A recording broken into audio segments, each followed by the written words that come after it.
Hello everyone, welcome to commerce studies. आज हम इस वीडियो में डिस्कस करेंगे जो हमारा डिविडेंड का रिमेनिंग टॉपिक था, रेलिवेंट अप्रोच का हमने एक मॉडल जो कर लिया था वो हमने किया था वॉल्टर मॉडल। और आज हम इस वीडियो में गॉर्डन मॉडल के बारे में डिस्कस करेंगे। तो चलो स्टार्ट करते हैं आज की वीडियो। ओके। तो जो गॉर्डन मॉडल है वो सेम है वॉल्टर मॉडल की तरह। ठीक है, जैसे हमने वॉल्टर मॉडल पढ़ा था वैसे ही गॉर्डन मॉडल है। ये मॉडल भी ये बोलता है कि अगर मैं डिविडेंड दूंगी, अगर मैं डिविडेंड नहीं दूंगी तो उसका इम्पैक्ट पड़ेगा किस पे, वैल्यू फर्म पे, और जो शेयर्स होते हैं उनकी जो प्राइस है उन पे इम्पैक्ट पड़ेगा। अगर डिविडेंड देने और ना देने का शेयर के प्राइस पे इम्पैक्ट पड़ता है। ठीक है, तो हम आज इस मॉडल को डिस्कस करेंगे प्रैक्टिकल के साथ, आपको बिल्कुल क्लियर हो जाएगा। ठीक है, तो पहले आपको इसका बेसिक मीनिंग क्लियर हो गया कि गॉर्डन मॉडल क्या होता है। ये कहता है कि रेलिवेंट अप्रोच है, अगर डिविडेंड देंगे, अगर मैं डिविडेंड दूंगी और ना दूंगी तो उसका इम्पैक्ट पड़ता है किस पे, शेयर के प्राइसेस पे, शेयर की जो प्राइस है उस पर इम्पैक्ट पड़ता है। ठीक है, डिविडेंड देने या ना देने से। तो इसकी इसकी भी कुछ अजम्पशन है, पहले हम इनकी अजम्पशंस को पढ़ लेते हैं कि अगर ये अजम्पशंस, ये मॉडल जो है वो इन अजम्पशंस को मान के चलता है। अगर तो ये अजम्पशन फुलफिल होंगी तभी ये मॉडल अप्लाई होगा। देखो, फर्स्ट अजम्पशन क्या है कि ऑल इक्विटी फर्म। हम ये मान के चलते हैं कि जो भी फर्म है वो ऑल इक्विटी फर्म है। मीन्स कि वो डेट यूज़ नहीं कर रही है, जितने मतलब फंड यूज़ करे वो सारे इक्विटी से ले रही है। नेक्स्ट है नो एक्सटर्नल फाइनेंसिंग, कि जो भी फाइनेंसिंग है वो सारी एक्सटर्नल से कोई भी नहीं हो रही, सारी रिटेन अर्निंग है वो उसी को यूज़ कर रहे हैं। कांस्टेंट रिटर्न है उनकी, कांस्टेंट कॉस्ट ऑफ कैपिटल है, परपेचुअल अर्निंग है, कोई भी टैक्स नहीं है, और कांस्टेंट रिटेंशन है कि जो भी उन्होंने रिटेंशन रेशो फिक्स की हुई है कितना हम अपने पास रिटेन करेंगे वो कांस्टेंट रहेगी। नेक्स्ट है cost of capital is greater then the growth rate, कि जो भी कॉस्ट ऑफ कैपिटल है वो हमारी हमेशा ज़्यादा रहेगी किससे, ग्रोथ रेट से। ये अजम्पशन को अगर मान के चलेंगे तभी इस मॉडल को हम अप्लाई कर सकेंगे। ओके, तो आपको ये सारी अजम्पशंस क्लियर हो गई होंगी। तो चलो अब इसका मैं बेसिक पहले आपको बताती हूँ कि ये मॉडल बोलता क्या है। देखो, ये मॉडल मैंने आपको जैसे वॉल्टर मॉडल में एक्सप्लेन किया था, सेम टू सेम वैसा ही है। ये मॉडल क्या बोलता है कि ग्रोथ फर्म, अगर कोई कोई फर्म है वो ग्रोथ फर्म है, इट मीन्स अगर उसकी रिटर्न ज़्यादा है कॉस्ट ऑफ कैपिटल से, तो वो कौन सी फर्म है, वो कौन सी फर्म बोलेंगे, उसको ग्रोथ फर्म बोलेंगे। तो इस तरह की जो फर्म है उसको क्या करना चाहिए, अपने पास मनी रख लेनी चाहिए, उसको डिविडेंड नहीं देना चाहिए। मैंने आपको वॉल्टर मॉडल में भी बताया था। इसमें उन्होंने क्या बोला कि अगर हम डिविडेंड पे करेंगे ना तो हमारे जो प्राइस ऑफ शेयर है वो डिक्रीज होगा। ओके, अगर मैं डिविडेंड पे करूंगी तो प्राइस ऑफ शेयर क्या हो जाएगा, डिक्रीज हो जाएगा। सिमिलरली अगर मैं डिविडेंड नहीं पे करूंगी, अपने पास रिटेन करके रखूंगी, अगर मैं डिविडेंड नहीं पे करूंगी तो मैं क्या करूंगी, उस मनी का अपने पास रिटेन करके रखूंगी। रिटेन करके रखूंगी तो इससे प्राइस ऑफ शेयर क्या हो जाएगा, इंक्रीज हो जाएगा। ओके, तो ग्रोथ फर्म का क्या है कि अगर तो वो डिविडेंड पे करती है, अगर डिविडेंड नहीं पे करती, अगर वो डिविडेंड देती है तो उसका जो प्राइस ऑफ शेयर है वो कम हो जाता है। और उसकी जो मतलब मैं बोलूँगी कि अगर वो डिविडेंड नहीं पे करती और अपने पास मनी रिटेन करती तो उसका प्राइस ऑफ शेयर इंक्रीज हो जाता है। ठीक है, तो हमें क्या, ग्रोथ फार्म है तो उसे क्या करना चाहिए, उसे डिविडेंड नहीं देना चाहिए, उसे अपने पास मनी को रखना चाहिए, रिटेन करके रखना चाहिए उसे ज़्यादा। ठीक है, तो ये क्या था ग्रोथ फर्म के बारे में, जैसे हमने वॉल्टर मॉडल में डिस्कस किया था सेम टू सेम वैसा ही इसमें है। नेक्स्ट है डिक्लाइनिंग फर्म। डिक्लाइनिंग फर्म, अगर डिक्लाइनिंग फर्म है तो आर इज लेस देन के होगा, मीन्स उसकी कॉस्ट ज़्यादा होगी एज कम्पेयर टू उनकी जो मतलब रिटर्न है।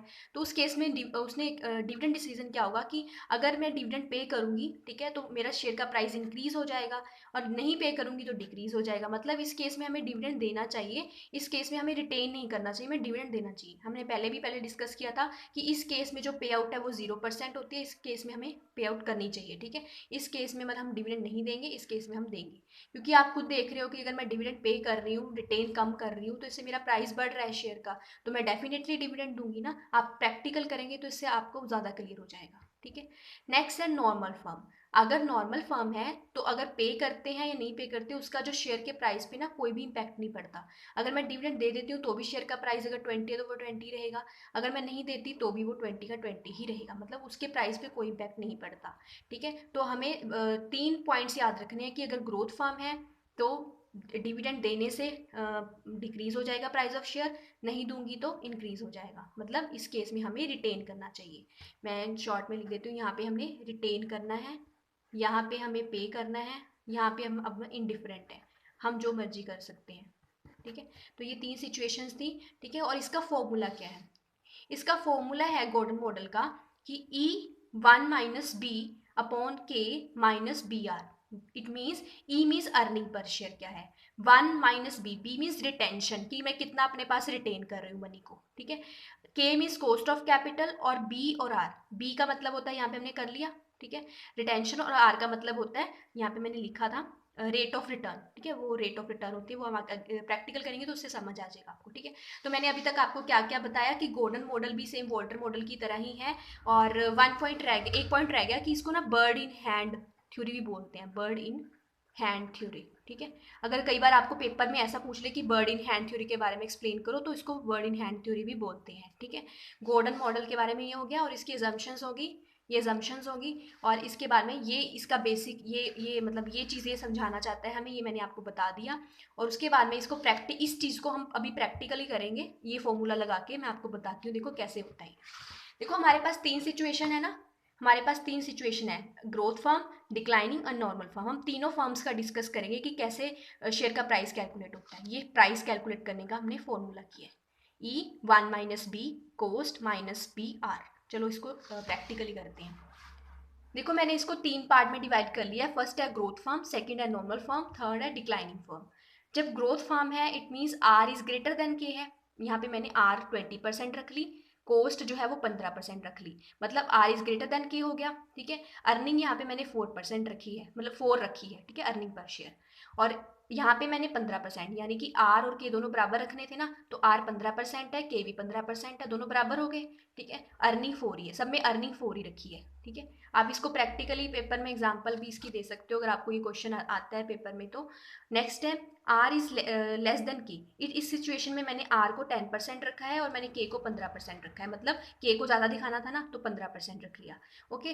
तो अभी यहाँ पे हमें ना एक रिटेंशन रेशो चाहिए बी, अब यहाँ पे फॉर्मूला में बी है, तो मैं बी 25% रखूंगी, 25%, 25% सब में, ठीक है। तो चलो पहले स्टार्ट करते हैं, फिर आपको समझ आएगा। देखो हमारा फॉर्मूला क्या है प्राइस कैलकुलेट करने का, हमारा फॉर्मूला ये है, E is equals to 1 minus B, K minus B R, okay. तो हम इसको फिल करते हैं जो हमारे पास इंफॉर्मेशन है उसके बेसिस पे। देखो E हमारे पास क्या है, अर्निंग, कितनी लिखी हुई है यहाँ पे अर्निंग 4, तो मैं यहाँ पे 4 फिल कर देती हूँ, ठीक है। यहाँ पे क्या है 1 का 1 लिख दिया, माइनस बी, बी क्या है हमारे पास, रिटेंशन रेशो, मैंने अभी कितना बताया आपको रिटेंशन रेशो, 20%, 25%। रिटेंशन रेशो मतलब जितना मैं अपने पास रख रही हूँ, मैंने यहाँ पे भर दिया, इसको 0.25 लिख सकते हैं ना, इसको परसेंटेज में है क्योंकि वो। उसके बाद में नीचे क्या फिल करना है, के मीन्स मैं अभी आपको एक ही करके दिखाऊंगी, उसके बाद में आपको खुद को समझ आ जाएगा। के मीन्स कॉस्ट ऑफ कैपिटल, ये कितना है 15%, यहाँ पे हमने 0.15 लिख सकते हैं ना, इसको मैं इसलिए लिख रही हूँ क्योंकि इसके साथ परसेंटेज लिखा हुआ है। नेक्स्ट है माइनस, अब बी हमें ऊपर फिल किया था वैसा ही बी नीचे है, तो बी कितना था 25%, इसको ऐसे ही लिख दो, इनटू आर, इसके बीच में कोई sign, that means multiply, R means R कितना है 20%, 0.20, ओके। जब हम इसको सॉल्व करेंगे, इसको माइनस कर देंगे तो 0.75 आ जाएगा, ठीक है। और ये इसको सॉल्व कर लेंगे जब हम, तो सॉरी यहाँ पे माइनस था, जब हम इसको सॉल्व कर लेंगे तो हमारे पास इसकी वैल्यू कितनी आ जाएगी, हमारे पास इसकी वैल्यू 30 आ जाएगी, ठीक है। आप इसको सॉल्व कर लेना, अब वीडियो बहुत लेंथी हो जाएगी, ठीक है। आप इसको सॉल्व करोगे तो इसकी वैल्यू आ जाएगी 30, ठीक है। इसका मतलब ये है कि जब मैं 25%, जितनी मेरी अर्निंग है उसका 25% अपने पास रख रही हूँ, तो उस केस में क्या है, मेरा शेयर का प्राइस कितना है 30 है, ठीक है। जब मैं 25% रख रही हूँ अपने पास, ठीक है, पैसे डिस्ट्रीब्यूट नहीं करी, तो मेरा कितना है 30, मतलब 30 शेयर का प्राइस है, ठीक है। अब इसी को मैं बढ़ा के बताती हूँ, देखो अगर मेरी टेंशन रेशो पहले मेरी 25% थी, अभी मैं कितना ले लेती हूँ 50% ले लेती हूँ, ठीक है। 50% ले लूँ इसको, चलो 50% ही ले लेती हूँ, ठीक है। रिटेंशन रेशो अब मेरी 50 कर ली मैंने, पहले मेरी कितनी थी 25, अब मैंने इसको 50 कर दिया, अब मैंने अपने पास ज़्यादा पैसा रखने का सोच लिया, अभी अब मैं पैसा अपने पास ज़्यादा रखूंगी, तो उस केस में क्या होगा, वैल्यू वैसे ही फिल करनी है सारी, ई 1 minus B K minus B are, ये फॉर्मूला था ना प्राइस कैलकुलेट करने का। देखते हैं प्राइस पे क्या इम्पैक्ट पड़ता है। देखो प्राइस इज इक्वल्स टू, फिर हम यहाँ पे क्या लिखेंगे 4, अर्निंग हमारी 4 थी, जैसे पहले फिल किया वैसे ही करना है सारा, 1, बस यहाँ पे 25% की जगह पे 50% लिख लेना है, ठीक है। पॉइंट लगा के परसेंटेज में है तो इसको ऐसे लिख देंगे, ठीक है।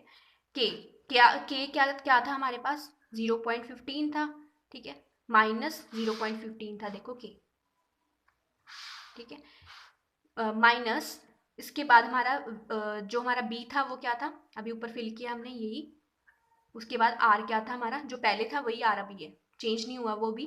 वो हमने कितना फिल किया था, 0.25 किया था आई थिंक, हाँ 0.20 किया था, 0.20। जब हम इसको सॉल्व करेंगे ना तो हमारे पास इसकी वैल्यू आ जाएगी 40। आप इसको सॉल्व करके देख लेना, ठीक है। तो इससे मैं आपको क्या समझाना चाहती हूँ, बेसिकली देखो इसका समझाने का मतलब ये है कि अगर तो मैं रिटेंशन 25% कर रही हूँ, तो उससे क्या हो रहा है, मेरा जो शेयर का प्राइस है वो 30 आ रहा है, ठीक है। बट अगर मैं रिटेंशन बढ़ा देती हूँ तो उससे मेरे शेयर का प्राइस क्या आता है, 40 आता है। मतलब कि मैं जितना ज़्यादा अपने पास मनी को रिटेन करूँगी ना, उतना मेरे लिए बेनिफिट है, क्योंकि जितना ज़्यादा मेरी टेंशन करी जा रही है उतना ज़्यादा शेयर का प्राइस जो है वो बढ़ी जा रहा है, ठीक है। तो ये मतलब अगर हमारी ग्रोथ फर्म है तो हमें क्या करना चाहिए कि ग्रोथ फर्म के केस में हमें क्या करना चाहिए, मनी को ज़्यादा से ज़्यादा रिटेन करके रखना चाहिए। जैसे पहले 25% करके देखा तो 30 वैल्यू आई, जब मैंने इतना करके देखा तो मेरी वैल्यू कितनी आई, 40 आई। दैट मीन्स कि हमें जितनी जितनी रिटेंशन रेशो बढ़ाते जाएंगे तो इसकी वैल्यू जो है वो 40, मतलब 40 आगे मैं और बढ़ा दूंगी तो 50 60 ऐसे बढ़ती जाएगी। तो इसका कहने का मतलब क्या है कि जब मेरी ग्रोथ फर्म है तो मैं are is greater than K है, तो इस केस में क्या हो कि मैं रिटेंशन रेशो को करते रहूँ, ठीक है। ऐसे ही सिमिलरली अब मैं आपको ये वाला प्रैक्टिकल आप खुद घर पे सॉल्व इसको करके देखना, ये आपका बिल्कुल आराम से हो जाएगा। देखो आर इज इक्वल्स टू के है, ठीक है। तो इस केस में अगर आप सॉल्व करोगे ना इसको, तो इसकी जो वैल्यू है, ठीक है, पहले तो मैं आपको इसको सॉल्व के आपको आंसर बता देती हूँ इसका। अगर इसको आप सॉल्व करोगे तो अगर आप पहले 25% लोगे, फिर आप इसको 50% के साथ करके देखना। जब आपकी इसमें 25% फिल करोगे ना तो आपके आंसर आएगा 26.67, ठीक है, इतना आएगा आंसर आएगा, परसेंटेज नहीं है ये, शेयर का प्राइस आएगा। फिर आप जब 50% करोगे ना तो आपका इसकी वैल्यू जो आएगी वो आएगी 26.67। मतलब जब हमारी नॉर्मल फर्म है तो हमारा चाहे आप जितना मर्जी रिटेंशन रेशो बढ़ा घटा लो कोई फर्क नहीं पड़ता, शेयर का प्राइस उतना ही आएगा। आप इसको खुद को मतलब खुद सॉल्व करके देखना, वीडियो बहुत लेंथी हो जाएगी, अदरवाइज मैं सॉल्व कर देती, ठीक है। तो अगर दोनों बराबर आएंगे दैट मीन्स नॉर्मल फर्म जो मर्जी दे कोई इम्पैक्ट नहीं पड़ता, ठीक है। डिविडेंड दे या ना दे, जितना मर्जी रिटेन करे, वैल्यू सेम ही रहेगी। थर्ड सिचुएशन में जब आप इसको सॉल्व करके देखोगे तो आपको पता चलेगा कि जब आप 25% ले रहे हो तो उसकी वैल्यू जो प्राइस आ रहा है वो आ रहा है 24। और अगर आप जब इसको 50% कर दोगे तो उसकी जो वैल्यू आएगी वो आएगी, प्राइस से आएगा 20 आएगा, ठीक है। तो आप देखोगे कि जैसे जैसे रिटेंशन रेशो मैं बढ़ा रही हूँ तो उससे मेरा प्राइस कम हो रहा है। दैट मीन्स इस सिचुएशन में हमें पे करना चाहिए, क्या पे करना चाहिए, डिविडेंड पे करना चाहिए। क्योंकि अगर मैं रिटेन कर रही हूँ अपने पास, आप खुद देखना करके, अगर मैं रिटेन करी जा रही हूँ अपने पास मनी को, तो इससे क्या हो रहा है कि शेयर का प्राइस तो कम हो रहा है, तो इससे अच्छा मैं डिविडेंड ही दे दूँ। जब मैं डिविडेंड दूंगी तो हो सकता है शेयर का प्राइस जो है वो बढ़ जाए, ठीक है ना। तो इस सिचुएशन, तीन सिचुएशन थी हमारे पास। अगर आर, अब मैं यहाँ से बताती हूँ, अगर are is greater than K है, यहाँ पे दोबारा लिख देती हूँ मैं, अगर are is greater than K है, वो कौन सी फर्म है, वो ग्रोथ फर्म है। ग्रोथ फर्म को क्या करना चाहिए, रिटेन करना चाहिए मनी, क्योंकि जितनी ज़्यादा वो रिटेन कर रही है उसका शेयर का प्राइस ऑफ द शेयर क्या हो रहा है, इंक्रीज हो रहा है। अगर आर इज इक्वल्स टू के है, दैट मीन्स वो कौन सी फर्म है, वो नॉर्मल फर्म है, उसका कोई इम्पैक्ट नहीं पड़ेगा, ठीक है। चाहे आप दो चाहे ना दो, कोई भी इम्पैक्ट नहीं पड़ेगा। अगर are is less than K है, दैट मीन्स वो कौन सी फर्म है, वो फर्म है डिक्लाइनिंग फर्म। अगर वो डिक्लाइनिंग फर्म है दैट मीन्स उसे क्या करना चाहिए, उसे पे करना चाहिए, डिविडेंड पे करे, डिविडेंड को पे करे वो, ठीक है। अगर वो डिविडेंड पे करेगी तो उसका इम्पैक्ट पड़ेगा। अगर सपोज करो वो अपने पास मनी को रिटेन कर रही है तो उसका प्राइस है ना शेयर का वो कम होता जाएगा, ठीक है। जब आप इस प्रैक्टिकल को सॉल्व करके खुद देखोगे तो आपको बिल्कुल क्लियर हो जाएगा। मैंने आपको एक एक पोर्शन सॉल्व करके दिखा दिया, नेक्स्ट आप इसको खुद करना। आप इसका स्क्रीनशॉट ले लो चाहे तो, आप यहाँ से स्क्रीनशॉट लेके इसको खुद सॉल्व करके देख लेना। ओके, मैं एक बार ऊपर भी कर देती हूँ।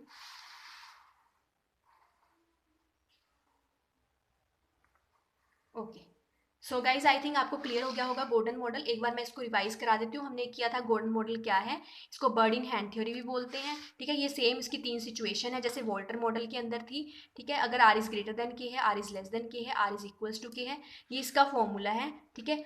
ई मतलब earning, one minus B, B का मतलब होता है रिटेंशन, कितना मैं अपने पास रख रही हूँ।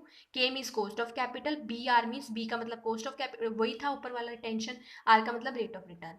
हम इसको हमने हम तीन सिचुएशन में अप्लाई करके देखा, ठीक है। जब हम इस फॉर्मूला को तीनों सिचुएशन में अप्लाई करके देखेंगे तो हम देखेंगे इस केस में अगर मैं जैसे जैसे बढ़ा रही हूँ रिटेंशन रेशो तो जो प्राइस है वो बढ़ रहा है, इस केस में देखेंगे कि कोई इम्पैक्ट नहीं पड़ रहा। इस केस में देखेंगे कि प्राइस ऑफ शेयर कम हो रहा है जैसे जैसे रिटेंशन रेशो बढ़ रही है। तो हम ऐसे ये कहेंगे कि इस वाली फर्म को क्या करना चाहिए, डिविडेंड, इस वाली फर्म को डिविडेंड नहीं देना चाहिए। इस वाली फर्म को डिविडेंड दो ना दो कोई फर्क नहीं पड़ता, और इस वाली फर्म को क्या है, डिविडेंड देना चाहिए। ठीक है, इस केस में डिविडेंड नहीं देना चाहिए, रिटेन करके रखना चाहिए मनी को। ओके, आई थिंक गाइस आपको क्लियर हो गया होगा। ठीक है, और थैंक यू सो मच, और अपने फ्रेंड्स के साथ शेयर कर देना अगर आपको समझ आ गया हो तो, और आप इस प्रैक्टिकल को खुद सॉल्व करके देखना, फिर आपको ज़्यादा क्लियर होगा। ठीक है, thank you so much. And अगर आपने सब्सक्राइब नहीं किया तो सब्सक्राइब कर लेना चैनल को। Thank you.